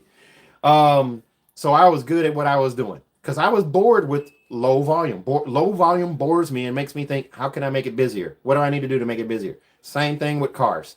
How can I be busier? Right now I'm having a downtime because the economy and things have been in question. If it wasn't the economy, it was the election. If it wasn't the election, it was bad weather. If it wasn't that, it was Christmas. It was something and something and something. But I strive to be a 30 plus car a month guy for Volkswagen. Not even close to that right now. And I know, really? It is very cyclical. It goes up and down. You got people who are in your way, and the car business is very cutthroat. And there's a lot of strategic things in the car business that don't necessarily you don't control. You think you're in charge of your own destiny, but there are other people kind of in the background going, ooh, sprinkle a little dust on this, sprinkle a little pepper on that, sneeze on this, sneeze on that. Yeah. And suddenly you got, okay, things change. So, and then new management comes in and changes things up again, or it's a new year and the dealership changes pay plans and things like that. There's all kinds of stuff that goes on in the background. It makes things different. So there's a lot more going on with that. So let's see here. I'm going to go back to the comments for a second here. I did not try VWCC. Oh, customer care. Thank you. The dealership gives me no answers and wants me to make an appointment with no estimate of time if they can even fix it. I understand that from a service point because I'm like this with my service manager at my dealership, but I go out there. Not many salesmen do that. No real salesmen at my dealership do that either. If I go out to my service bay, or not my service bay, but the service drive and talk to the service manager, and he has his head assistant or service advisor. Dude, they will drop what they're doing for me. They won't do that for the other salesmen because there's people remember things and they hold a grudge. If you're an ass to them, they're going to be an ass to you, and they're not going to do you favors when you need a customer. Hey, can I get this customer squeezed in? Absolutely not. Get them back of the line with everybody else. And the service department's always booked out 2 weeks plus. Always. Ever since COVID happened, it's always happening because there's a revolving door with service guys. And good night, Steven. He hopes to see me live on TikTok. I might do that someday. But man, I'm gonna tell you what. Let's see here. Now I need your advice on a good docking station for my crappy Dell work laptop to have my 4 monitors work with no latency. Oh, that might be over my head a little bit. I bought a docking station, but I haven't hooked it up yet. I'm gonna have my old boys at Geek Squad help me out with it because I thought it was going to be simple for me, and it wasn't. But I bought an HP docking station. It's looks like an oversized hockey puck. It's got USB-C on it. USB. I don't think it has USB-A on it, but it plugs in. I have it plugged into my battery backup. And I have a stand for my laptop up here. I've got an HDMI hooked up to a big screen TV over here. That TV over there is just streaming through a Fire. These are Fire TVs, and that TV back there is streaming through the app on it. They're just playing Chiefs stuff. So I've got a whole bunch of stuff down here, but yeah, I'm gonna have to get my old boys at Geek Squad to help me out with getting because I got double monitors here that I don't have hooked up yet either. So I don't know if I'm gonna be the best one to answer that one for you. Yeah, boo on cold calling and door to door. Never again. Let's see. I worked at McDonald's for like a week. The last sit-down pizza in my area just recently closed. Good times on the Pizza Red Roof. On TikTok, period. Yep, I'm putting you up to it. Have a good night. Okay. So, to the people that are still there, if you got any other questions, just ask. I'm going to kind of ramble on some things that I think that Volkswagen should do. I've kind of talked to a couple of my friends about it and people that I chat with in the business. And here's my idea how Volkswagen should work. Volkswagen needs to scrap some things and do some other things. Let's see here. No, you're fine, DJ. Number one, the American market for Volkswagen is only 1% of their global sales. I really think that what we need to do is, this is going to sound weird, they need to make some changes, some drastic changes. They need American blood in Volkswagen of America, like they had with Scott Kiel, and they didn't give him a chance. They shipped him off to Scout. And Scout is kind of what's going on. First off, tariffs. Don't know what's going to happen with the tariffs at all. The cars that come out of Mexico, Tiguan, Taos, Jetta, and Jetta GLI. We'll count that one. That's 4, but 3.5. The Cupra was rumored to be coming out of Puebla, coming up soon. The Cupra is going to be coming to the U.S. That's a Volkswagen of America, or not Volkswagen of America brand, a Volkswagen Group brand that is going to be on American shores. They're doing their best to do that. They've already signed Penske to dealership agreements. So Penske already has, I think it's 20 locations for Cupra. Cupra is an only electric brand currently that's spun off of the Seat brand, spelled Seat, S-E-A-T, which is the Spanish brand under the Volkswagen umbrella. But coming to the States, there's a rumor that they're going to have gas cars, maybe hybrids. Cupra looks like a fun brand. Scout, if those of you who don't know, they're building a plant in South Carolina. I think they may be close to halfway done with that plant. Giant production facility being built in South Carolina. My personal thoughts and hunches, it will not happen the way they planned it. Scout is supposed to be an SUV and truck brand under the Volkswagen name or umbrella that will be selling directly to the consumer without dealers. And they've already made one modification. that they're going to have what they call range extenders on these EVs that they're building. So little gas engines, they're on these, they're calling range extenders. Translation, hybrids. Um, so um, I personally think with the tariffs and things that the current administration that Mr. Trump is proposing is going to force Volkswagen's hand, where they're going to start using, they're going to make some quick head snapping changes. I believe that the Scout dealership or the Scout factory is going to make more non-Scout stuff than it is Scout stuff. I think Scout does get off the ground with some stuff. They're not going to be building 200,000 units like I think they initially said they wanted to do. I don't see that happening. I think Tesla's too far ahead. These are all my personal thoughts. Excuse me.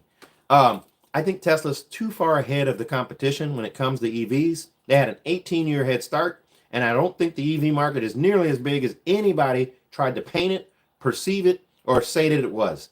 I think that probably the EV market was probably already saturated with 18 years of Tesla. Think about that. The average turn time for a car, the average turn time or bicycle for a consumer that I see at a dealership is 3 to 4.5 years. 3 years to 4.5 years for a bicycle. Divide that into 18. That means someone that maybe bought a Tesla in the beginning when they were new and a startup, probably traded it in, got another Tesla, traded that in, got another Tesla, and traded that in, and are on their 4th Tesla. You're not breaking that trend with your new EV over here or Rivian or something else. You're probably not going to get those. You're only going to get new people that you do. But now you're competing with BYD, VinFast, Rivian, Lucid, Chevy, Volkswagen, Nissan, Toyota, Honda. Honda's not quite there yet, but they're getting there. What? That's too many people. GM. I mean, the GM is a brand. Cadillac. I made a video of a Cadillac, what is it? Escalade IQ. That thing was gorgeous. That thing was $160,000. No, I don't think it was that much, but it was a lot. It was a lot. I don't know where that money comes from. I don't know where these buyers come from. I don't know if the market needs all of those. Yes, we need EVs, supply and demand. Have EVs out there, but we don't need them forced down everybody's throat and put out there. And we see what's happening to the market. It's killing the used ones. It's killing the values of cars. Because if Mr. Elon decides to slash prices on it, he affects everybody. So everybody's value goes up. So it's a risky thing to buy an EV, lease it. There's my tip for that. So getting back to what I was saying about the other stuff. I see the Scout plant building multiple labels under the Volkswagen group. It may build a VW. It may build an Audi. It may build a Porsche. It may build a Rivian. It may build a Scout. They're going to be doing multiple brands out of that plant. And the Chattanooga plant, they're probably going to expand it. They'll probably double it in size. They're going to build Porsches and Audis there. They're looking into that already for their larger SUVs. And Volkswagen needs to come out with a larger SUV than the Atlas. I said it. And it doesn't need to be hybrid. Build a bigger SUV than the Atlas. Build something on par with the Excursion. Build something on the size of the Navigator. Build something on the size of the Armada. Build something on the size of the ID Buzz, but with a gas engine. And the other thing, the ID Buzz, I can't tell you how many people said they would buy that car in a heartbeat. They'd be take my money if that car was a hybrid or it was gas engine. Volkswagen's missing the bus on that one too. They'll come around, or the ID Buzz will be a short-lived car. So if you're looking for an ID Buzz, get one when you can. Don't wait for it, because I don't think that car lasts long. That van. I just don't. I don't think that in the U.S. market it's going to last as an EV. It's an awesome car, but I don't think it'll last. The EV market is not what they wanted it to be. That was our previous administration who was heavy on EVs and forcing that issue, And this administration is not interested in that. The other things that I was going to talk about, Volkswagen, I've mentioned it before. Volkswagen Touareg, bring it to the States, limited production.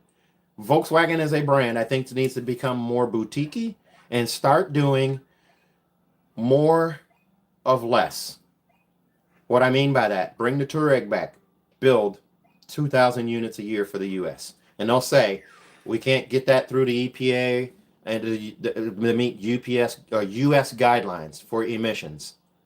Then figure out a way to do it. But bring the Touareg back to the States and you'll sell them. Build 2,000 units a year. You build 3,500 of the Golf R. Keep the Golf R at 3,500 units.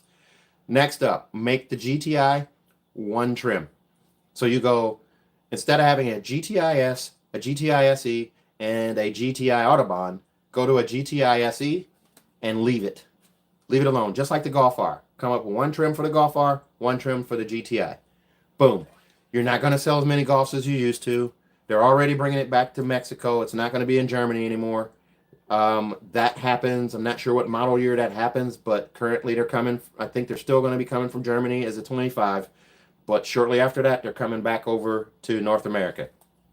So, Golf R, GTI, build limited amounts of those. GTI, obviously, you're not going to sell thousands of units like you did in the past.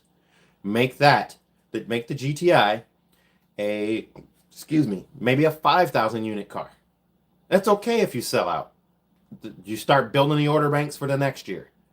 5,000 units of GTI, 3,500 of Golf R, 2,500 or 2,000 of the Touareg. Next up, bring the Tiguan R to the States. Build 1,500 of those. Maybe you have a factory that builds these specialized cars.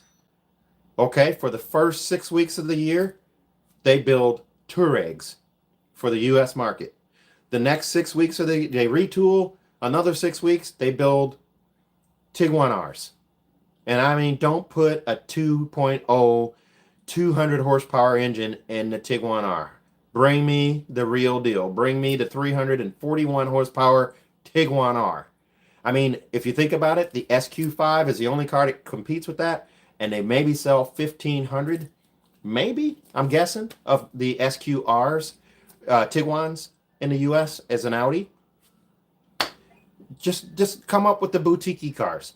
Bring the T-Roc to the States as a convertible. Build 1,500 of them. There's a market for those. Volkswagen becomes this unique brand where you get a unique car that all your neighbors don't have. So for the mainstream bread and butter, keep the Atlas, keep the Crossport. Build a Crossport R. You already got an SQ8. Bring a Crossport R to the States. Bring back a V6 or a twin turbo V6 or something. Do something special for the U.S. and you will grow the market. Stop worrying about stepping on Audi's toes. Stop worrying about this car competes with Audi. I don't want it to cross over. Stop worrying about that. Be Volkswagen. Be you. And bring stuff here. So another example of what I'm talking about. Emergency assist. If you're not familiar with what that is, the way that is designed, emergency assist comes on a lot of the U.S. spec cars. But what it does in the U.S. is it works with lane assist, the haptic touch in the steering wheel. It also works with blind spot monitoring, emergency braking front and rear, and that's kind of it for the U.S. So if emergency assist, what it does is it detects that your hands are off the wheel. So you'll see videos out there where they demonstrate it. The problem is they're demonstrating the European spec of this car. So the U.S. spec of this car, your hands drop off the wheel.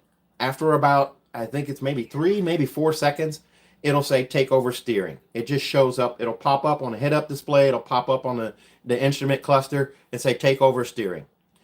If you do not take over steering, it then says take over steering. It starts to beep. And then the car starts to do a series of braking pulses designed to wake you up because it thinks you're asleep. And don't try this. Don't try this unless you're in a parking lot somewhere and you got a lot of room to go. Don't try this. Because I'm going to tell you right now, I'm not responsible. Volkswagen is not responsible for if you try this. There's videos of this out there. It will do braking pulses designed to kind of snap your neck and jerk you awake. You don't do that the whole time the alarm's going off. It then goes into emergency assist mode. It starts honking the horn as in like an alarm. The hazards come on. The car's still beeping, beeping, beeping. Brake assist is kicking in, and the car will come to a stop and honk for help. Okay, that's the U.S. spec. In Europe, it goes further and it does lane change assist. It changes lanes, makes sure it's clear, changes lanes, and if you're in the left lane, it changes lanes again and pulls over to the shoulder and stops. It came out on the Arteon, never made it stateside because regulations and rules and things of that nature prevent it from happening in the States. So just dumb. It's not Volkswagen's fault, but fight harder and let's get that technology over here. Other things that happen. The Arteon should have never got rid of it, but now they're getting rid of it over in Europe. I would say bring the car back to the Arteon back to the States and do limited runs, but now they've gotten rid of it everywhere. Beautiful car, just didn't stand a chance because they didn't market the car that well. I'm only speaking for US. Arteon should have been around. Bring the Passat back, but we're going to bring the Passat back with a twist. The Passat, and this is again my suggestions for Volkswagen. Bring the Passat back in 2 versions and only 2 versions. All-wheel drive and a hybrid. Bring back the Passat as the size leader that it is. It kicked the Accord's ass. It didn't kick the Camry's ass, but it competed with the Camry. All-wheel drive and a hybrid. Do one of each. So the hybrid, you can do front-wheel drive on a hybrid. Bring it back as all-wheel drive and just a monster. Okay? Or do an all-wheel drive hybrid and an all-wheel drive. I don't care. But the Passat should have never left. And if you only sell 15,000 of them a year, so what? You didn't have high expectations for that. Build these cars and make people happy, and they will be loyal. They will be loyalists. They will follow you, and they will trade a Passat for a Passat. They trade a Touareg for a Touareg. They trade a Golf R for a Golf R. Those people are always going to be there. They're always going to be in the wheelhouse. So, excuse me. Keep that car there. Give the Tiguan more horsepower. Give the Jetta an all-wheel drive variant on the GLI. There's my other. You already do it with Audi. Just make 2 cars, 2 sedans, all-wheel drive, and you would sell a lot of cars. Sedans are not dead. Don't get rid of Jetta. These are all my things for Volkswagen, and they're not going to listen to me. They don't care. I'm just a salesman. I don't know what I'm talking about. So I'm going to look back at what you guys are saying here. So, and I'm going to probably wrap up a little bit here because I'm just rambling on, and I don't need to do that. Let's see. Yeah, I would love to see a cross-sport Audi equivalent. Yep, because the Q8 is the equivalent. Only $25,000 more. You can get that in a Volkswagen. Be awesome. See, for me, it brake checked me really hard. I think because I have the manual GLI. Let's see here. I missed something here. I'd buy the ID Buzz if I had the money and if it had way better range. Yes, please on a Touareg. Yep, absolutely.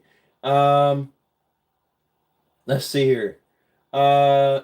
Walter, story for you. When I went to visit my aunt and uncle in England back last March, I saw at least 3 or 4 VW pickups. The Amarok. Yes. Okay. Oh, and another crazy idea here. I did want to touch briefly on Honda and Nissan merger. Evidently, it's fallen through. Nissan doesn't want anything to do with Honda because Honda wanted to put too many demands on them and wanted to make them a subsidiary of Honda or something like that. And Nissan was like, no, get lost. I'm not doing that. Mitsubishi's not part of that buyout either. So now Mitsubishi and Nissan failed or don't have a buyer. We don't know what's going to happen. But here is a wild thought, and I want you to ponder this for a second. Just sit back and think about this for a second. And I want, if you're listening and you care about it, just type a response. What the immediate thought would be if this were happening. It's not going to happen, but this would be crazy. What if Volkswagen Group bought Nissan? What would happen to the world? Think about that. Just think about that for a second. Think about that for 30 seconds and then type a response of what you think. Because I'm going to tell you what I think. It would be a glorious thing. But German and Japanese aren't going to mix because they're polar opposites, different way of thinking. But man, if Volkswagen could pick up Nissan, that would be a huge, huge win. Whereas this guy says, huge, huge, the biggest anything anyone's ever seen. Huge, remarkable. You wouldn't believe it. So anyway, Volkswagen Group buys Nissan. I kind of want it to happen. No one's even thinking about it. But man, Volkswagen single-handedly buys a truck market in the U.S. Keep the Frontier, keep the Titan. Now you've got trucks in the U.S. You've got the Rogue, and man, you got the Nissan Rogue. You keep the Altima. You got the Maxima. You get a performance Maxima, an all-wheel drive Maxima. You got, oh my God, it would be awesome. It would be awesome. You got a truck market, like commercial trucks. You got, oh, wow. What chicken tax? Forget all that. The same thing that Volkswagen's doing over in Europe with Scania and MAN, they could do here easily. And now you've got Rivian. Just go ahead and pull the trigger on buying Rivian. There's your EV market. Just scrap EV for US and you just buy an EV brand. You got Cupra overseas as EV brand. You've got Rivian as a brand globally. You've got a big time buyer already on a hook on a contract with Rivian and Amazon. Man, the possibilities are just great. And this is just coming from dumb old me who just sells Volkswagens in a dealership in the middle of the country in Missouri. Man, that would be awesome. I would love to see it. Let's see here. You mentioned how it would pull over for you or something, but mine just brake checked me. Sorry for the hard lack of content. Now, are you over in Europe though, or are you're in the U.S.? Because if you have a U.S. spec car, it's not going to pull you over. That's what I was saying. It's a turn off a fan down here. It's not an option in the States because of government regulations. They won't allow it.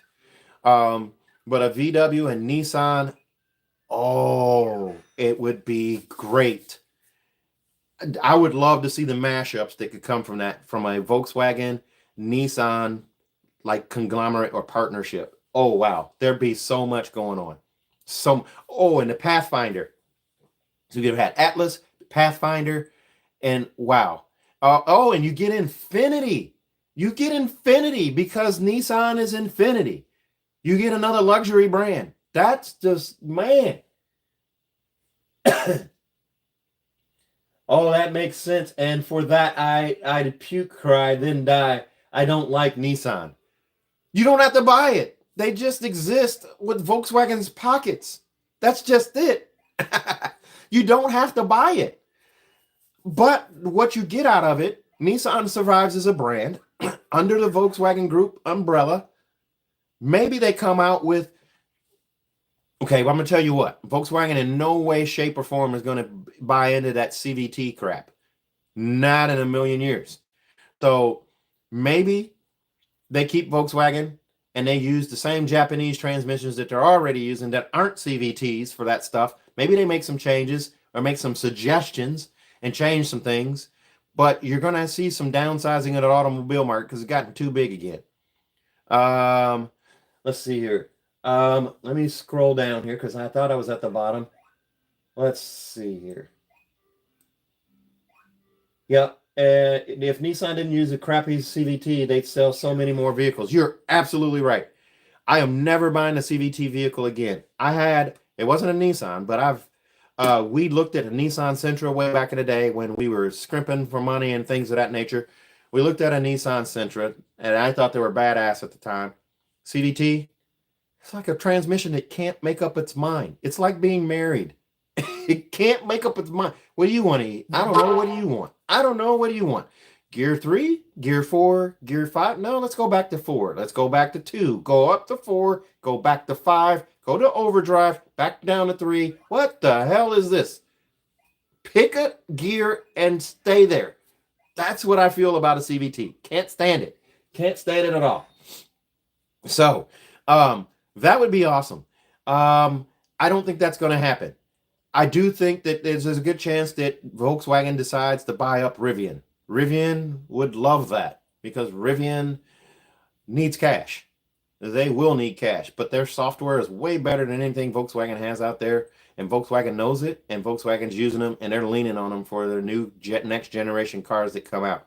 So we're going to see software iterations from Rivian going forward, probably, and even gas cars going forward. And I think they're going to go leaps and bounds above what they have. That being said, let's talk about Chicago Auto Show. If you have a question to take me back to that, just type it in there. But I'm going to talk to Chicago Auto Show because this weekend I'm going up there. I'm going up Friday. And if anybody out there, there's 19 people, just dropped from 21 to 19. If any of you know somebody that can get media passes where I could go in on early on Friday, hook a brother up. Hook me up.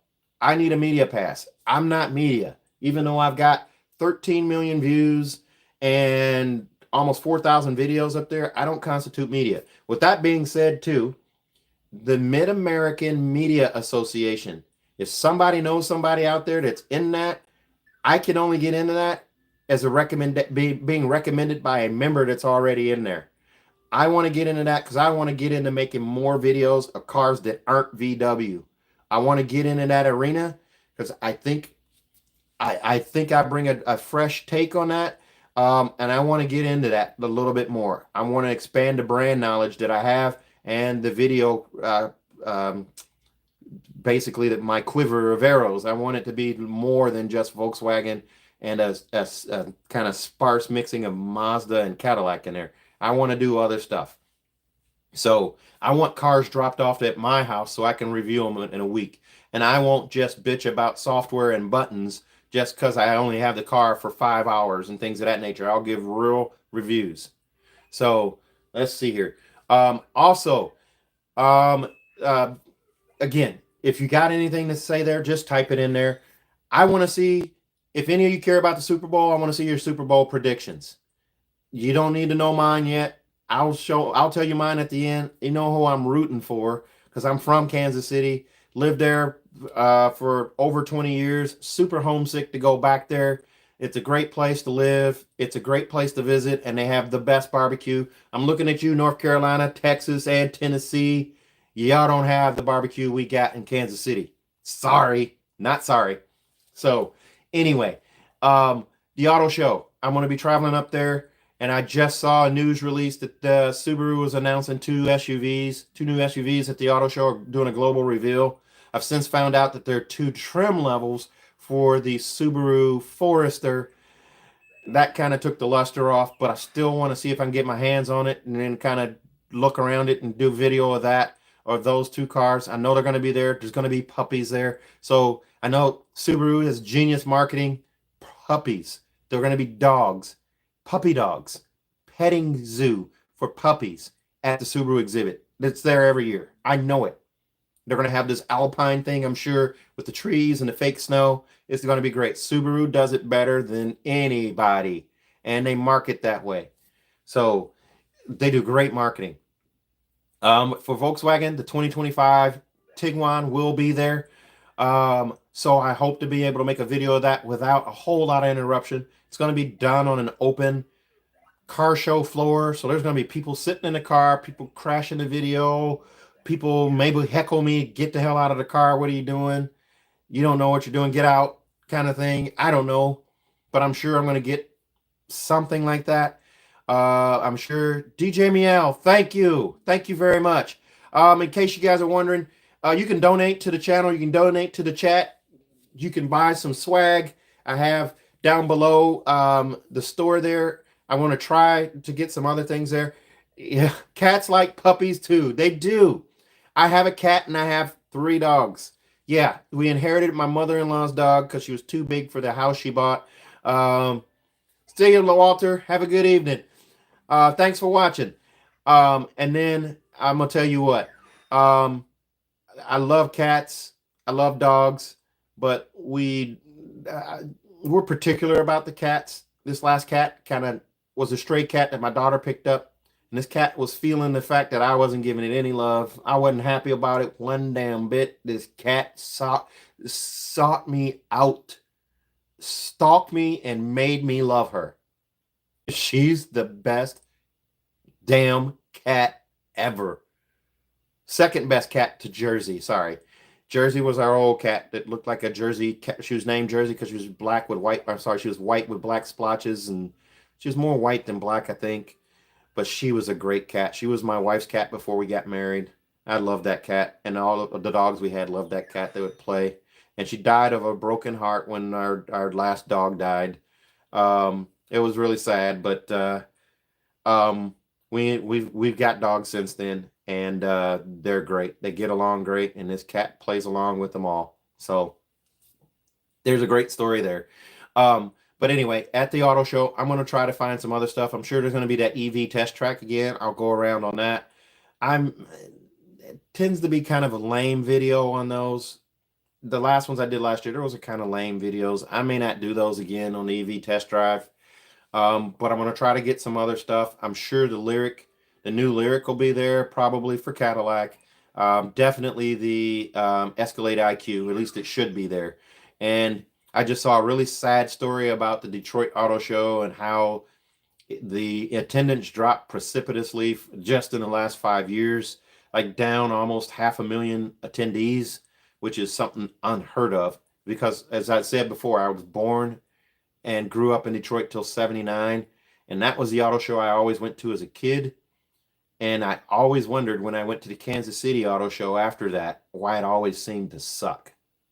And it took me years to figure out why. It was like, well, duh, you grew up in Detroit. Detroit was the big deal. Now it seems like Chicago and LA are the big deal. And Chicago seems to be outshining Detroit. So maybe Detroit's next. I would have never thought that Detroit would die off before somebody else did. So who knows? We don't know what's going to happen. But I'm excited to go up there. The weather's not going to be cooperating too well. But we're going to go up there anyway. Me, Peyton, and the wife. I want to get some footage of me with me and Peyton at the place. The wife's kind of not in on that. That's not her gig, but she wants to go. Anytime it's a trip, she wants to go. So we're going to go. I'll try to get you guys some content, things that you can watch. I'm going to do a lot more shorts because shorts seem to be the new fun thing to do. I'll do some of those. I won't do a live or anything up there. I'll do a live when I come back, probably on a Thursday. I'm not sure when I want to do these yet. Occasionally I'll do these pop-ups. They're unannounced. Sorry about the short notice or no notice, but man, that's kind of the way I kind of roll. And then hopefully I'll have some more information on some stuff like the 25 ID4s and the other things there. Some other things. So the 25 Tiguan will be there. I'm sure it's going to be that sandstone color. Hopefully it's not locked. Volkswagen's done something like that before where it's locked. It's on display, but it's locked. You can't go through it. You can't go over it. That's no fun. So I definitely want to pick that car apart and take a look at it, see maybe look under the hood on that one and see what's there.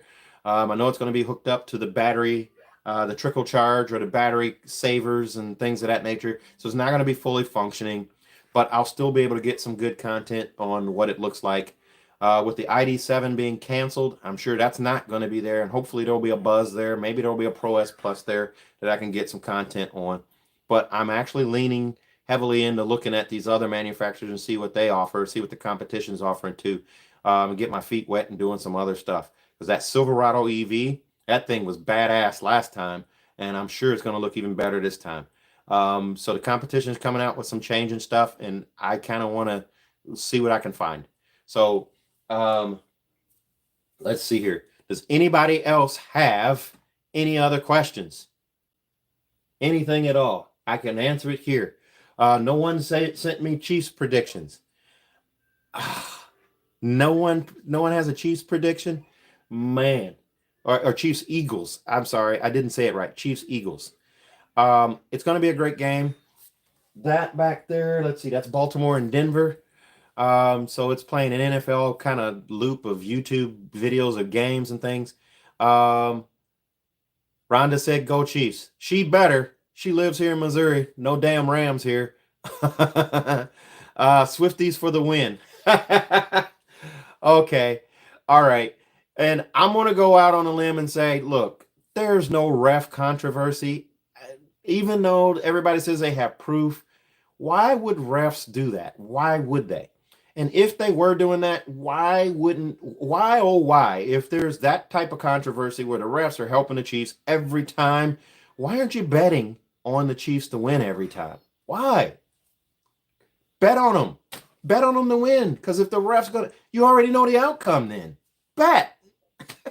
Bet on them and you'll get some money for your pockets.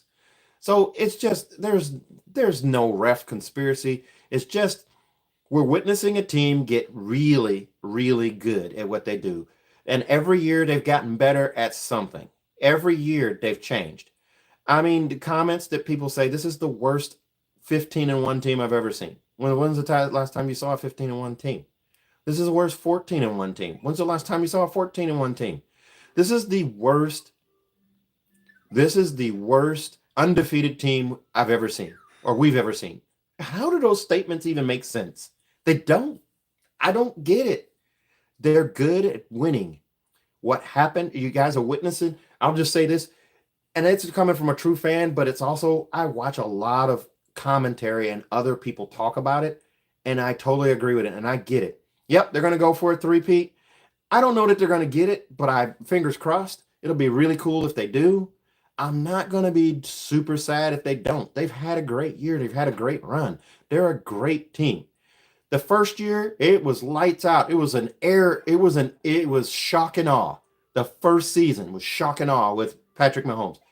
Did you see that pass? Did you see that? He threw it 56 yards. He threw it 60 yards. He threw it 70 yards. Did y'all see him throw a pass into the upper deck? It was unbelievable. People figure you out. That's what defenses do. That's what teams do. After that first season, everybody's like, oh, hell no. You're not doing that on us. Every team said that. They reloaded. They trained. They studied film. They studied tape. They studied everything to figure out. So they shut down the air raid. So then the Chiefs had to adapt and become something else. And they lost some games doing it because people figured them out. They shut down Mahomes. It's throwing these deep passes, these no-look passes. Dare you to throw a no-look pass now, sir. I'm batting it down. These big mitts right here, I'm knocking it down. And the Raiders try to have our number. The Raiders, the Broncos, they will have our number. They always do. We'll play them at home. They'll kick our ass. When they play us at home, we'll kick their ass. That's how it works. The Raiders, I don't know what to tell you. Your building is Arrowhead West. Sorry, it is. Y'all haven't beat us once in that new stadium you built. Looks like a Roomba, a giant Roomba. It should be Roomba Stadium, not Allegiant Field. So anyway, the Chiefs will adapt. They figure it out. They figure out a way to win. You saw it. We witnessed it. Everybody looks at it, oh man, they're lucky. Yeah, there's some luck in there, but they also figure crap out. They figured out how to block a kick. The ref didn't block a kick. They figured out the Raiders lost the game. That was their own damn fault for hiking a ball when he wasn't ready. Their own damn fault. But yet the hate for the Chiefs grew because they're lucky. They're lucky. Damn it. Throwing at the TV your sandwich. Throwing this. They won again. Bet with them, not against them. Do that. So anyway. NHL, huh? Yeah, I grew up in Detroit. I was a Red Wings person, moved to Kansas City. They had a farm team for the Red Wings, and St. Louis, mortal enemies of the Blackhawks and the Red Wings. Can't figure that out. Oh, well. I'm not that big into hockey anymore. My northerner roots are kind of gone. I've lost my northerner speak too. But I hope it's a great game on Sunday. I hope we keep it close. Their games all this year have been like this. They could go either way. I mean, just fast forward to the fourth quarter and the last 6 minutes. That's how it's probably going to play out again. If we're not down by 2 scores, we're in the game. Plain and simple. So both teams are probably going to score 30 points. They're going to score high 20s. And whoever has the ball last wins. It's just how it's going to play out. Clock management. I hope Pittsburgh is ready. Not Pittsburgh. Philadelphia. Sorry. And that mare, y'all got to teach her how to spell Eagles. Damn. That's embarrassing. With that, guys, let's see here. Jayhawks make Final Four this year? No way. They have lost their way. They don't have an identity. They blew a huge ass lead to Baylor. I don't understand. Help me understand. The team here locally is the Mizzou Tigers. I can't stand it when they're playing better than the Jayhawks. Go Puppy Bowl. Yes. Team Cocker Spaniels. So with that, guys, I'm going to go ahead and sign off. I've been at this at almost 2 hours, which is that's a good record. Remember, you can donate. You can do a super chat or something like that up at the top. You can buy some swag at the store down below or whatever. Man, I'm probably going to start memberships. You may see that pop up soon because YouTube's yelling at me to do it, and they're kind of mad that I haven't done it yet. I'm probably going to do that. In 2025, I'm going to do a little bit more stuff with YouTube, hopefully, and I'm trying to get my TikTok game on too. So follow me on TikTok as well. I've got 2 accounts on TikTok. One was my original account, and I changed it to a business account, and it took away the good music as a business account, which I didn't like, so I don't upload much on that, but I do keep it alive. But my other one, I'm able to use music from stuff I have on a playlist or whatever else. I pick songs that mean something to me or that I love for the TikTok stuff, so they don't necessarily have a rhyme or reason. But man, TikTok has been kind of cool, and I've gotten customers off of TikTok now, and that's a whole new ball game. That's different. Good night, Jessica. I will have fun in Chicago, and hopefully I'll bring you guys a lot of good stuff, a lot of good content from Chicago. And like I said, Peyton's with me, and you guys won't believe how big that girl has gotten. She is now the second tallest person in the house behind me. She's taller than Mom. She's taller than her sister. And holy crap, she looks different. She's a gorgeous girl. Stay away. I got a shotgun for those of you that got sons that are looking for a girlfriend. She's not available. Sorry. GTI 25 starts production in 3 weeks. I mentioned that earlier in this broadcast, so let's see here. But I don't have any change stats or anything like that. We know that they're gonna water this car down. They always water the stuff down. We don't know what they're gonna delete and what they're gonna keep. So as soon as I get an order guide for that, I'll do another live at that point. But the Tiguan order guide came out today, and I covered all that stuff up above. So with that being said, guys, peace. Have a good evening. Stay safe. Stay healthy. And we'll see you next time, and keep watching the videos. And if you guys haven't liked the channel, please do that. If you haven't subscribed to the channel, please do that. A crazy stat, and now get out. Thank you, Yuma. 96%. No, it's not that high. It's in the 90s, though. 90% of the people who watch videos on my channel are not subscribers. 90. All right. So have a good evening, guys. Take care.